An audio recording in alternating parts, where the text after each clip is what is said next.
ایک عرب میں ایک مفتی گزرے ہیں عبدالرحمن بن ناصر السعدی، یہ 1889 میں پیدا ہوئے اور 1956 میں ان کی وفات ہو گئی۔ بہت کمال کا ذہین بندہ تھا، بہت کمال۔ اس نے تفسیر لکھی 1935 میں سے تفسیر شروع کی، 2 سال میں سے تفسیر مکمل کر، 1937 میں اس نے تفسیر مکمل کر دی۔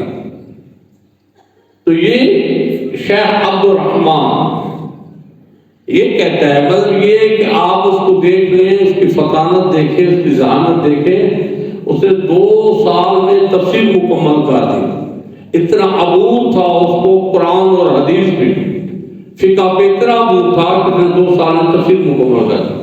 اب وہ بندہ کیا لکھتا ہے؟ وہ لکھتا ہے میں نے پورا قرآن اور حدیث مبارکہ کا جتنا مطالعہ کیا اور جو میں سمجھا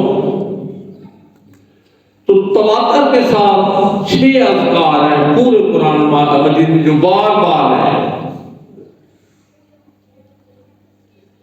کہ جن کے کرنے سے کبھی بھی کوئی بندہ بھی خالی نہیں رہتا۔